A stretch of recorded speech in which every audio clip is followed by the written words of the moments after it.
বৃদ্ধাশ্রম থেকে শাশুড়ি মাকে চিঠি এক পুত্রবধূর। পূজনীয় মা, এই মা কথাটা আমি কোনোদিন আপনাকে মন থেকে বলিনি। আজ আপনাকে খুব ইচ্ছে হলো একটা চিঠি লেখার, তাই খোলা আকাশের নিচে বসে আপনাকে চিঠি লেখা শুরু করলাম। জানি না এই চিঠি আপনার কাছে পৌঁছাবে কিনা। আমি সেই বৃদ্ধাশ্রমে আছি যে বৃদ্ধাশ্রমে আপনি শেষ নিঃশ্বাস ত্যাগ করেছিলেন। ভাগ্যক্রমে আপনি যে রুমটিতে থাকতেন, আমি এখন সেই রুমে। তাই হয়তো আজ আপনাকে আমার খুব মনে পড়ছে।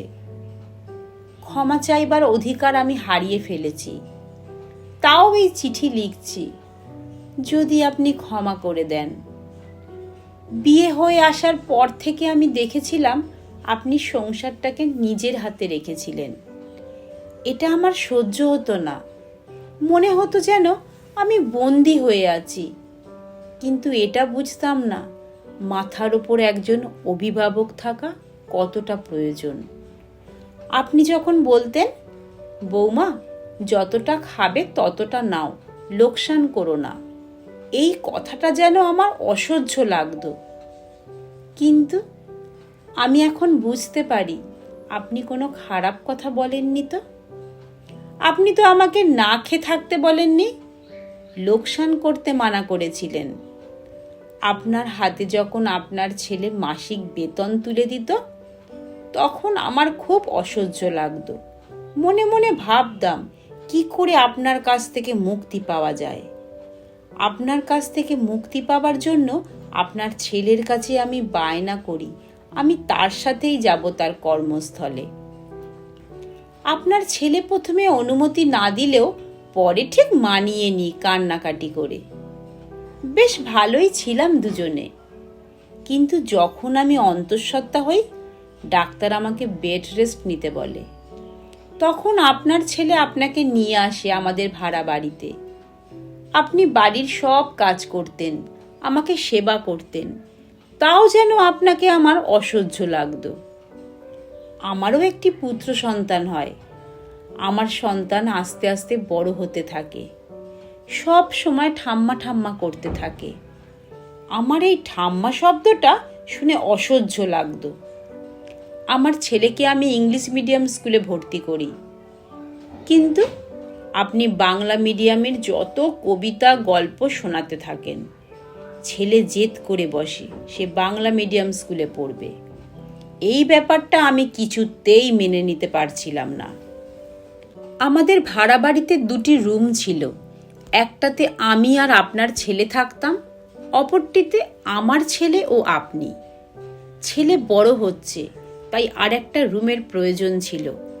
আমি আর আপনার ছেলে যুক্তি করলাম দেশের বাড়ি ও জমি বিক্রি করে এখানে নিজেদের বাড়ি তৈরি করব। আপনি কিছুতেই সই করছিলেন না। এটা বলে ওটা আপনার শ্বশুরের ভিটে, ওখানে আপনার অনেক স্মৃতি জড়িয়ে আছে। শেষ পর্যন্ত আপনি সই করলেন। আপনার সাথে আমার কোনো মতেই বনিবনা হতো না, তাই স্থির করি আপনাকে বৃদ্ধাশ্রমে পাঠানোর। তখন আমার ছেলে হোস্টেলে পড়ে, তাই আপনার ব্যাপারে কিছুই জানতে পারেনি। আপনাকে বৃদ্ধাশ্রমে পাঠিয়ে বেশ কয়েকটা বছর ভালোই ছিলাম। একদিন ফোনে খবর পেলাম আপনি আর নেই।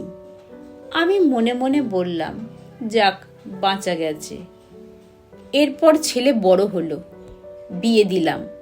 প্রথম প্রথম ভেবেছিলাম আমি তো আর আপনার মতো গেঁয়ো ভূত নই, তাই আমার সাথে আমার বৌমার বেশ মিল হবে। কিন্তু তা হয়নি। আমার সাথে যেন ইতিহাসের পুনরাবৃত্তি হচ্ছিল।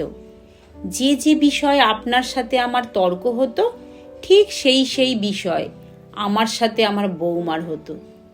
হঠাৎ করে আপনার ছেলে স্ট্রোক হয়, আর সে আমাকে ছেড়ে চলে যায় চিরতরে। আপনার ছেলের বানানো বাড়ি তাদের পছন্দ হচ্ছিল না। আমার বৌমা থাকতে চায় ফ্ল্যাটে, তাই বাড়ি ভেঙে ফ্ল্যাট বানানোর পরিকল্পনা করে।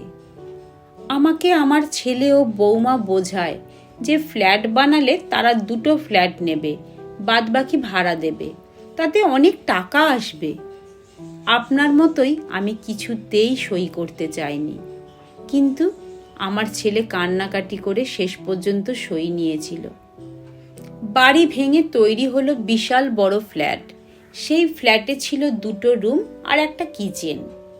আমি আমার ছেলেকে বললাম, কিরে, আমার রুম কোথায়? ছেলে বলল, মা, তোমার রুমের কি দরকার? তুমি আমাদের মেয়ের সাথে মেয়ের রুমে থাকবে। নাতনির সাথে নাতনির রুমেই থাকছিলাম। নাতনি যত বড় হতে থাকে আমার সাথে খারাপ ব্যবহার করে। আসলে ওর চাই একটা নিজস্ব রুম। তাই আমার ছেলে ও বৌমা স্থির করে আমাকে বৃদ্ধাশ্রমে রাখার। আমি আজ বৃদ্ধাশ্রমে, যে বৃদ্ধাশ্রমে আপনি ছিলেন। ভাগ্যের কি পরিহাস! আমি কোনোদিনই ভাবিনি আমার সাথে এরকম ঘটনা ঘটবে। রক্তের গরম, টাকার গরম আর যৌবনের দেমাকে আমরা সব কিছু ভুলে যাই পৃথিবীতে কোনো কিছুই স্থায়ী নয়। যদি এটা আমি আগে বুঝতাম, তাহলে হয়তো এই দিন আমাকে দেখতে হতো না।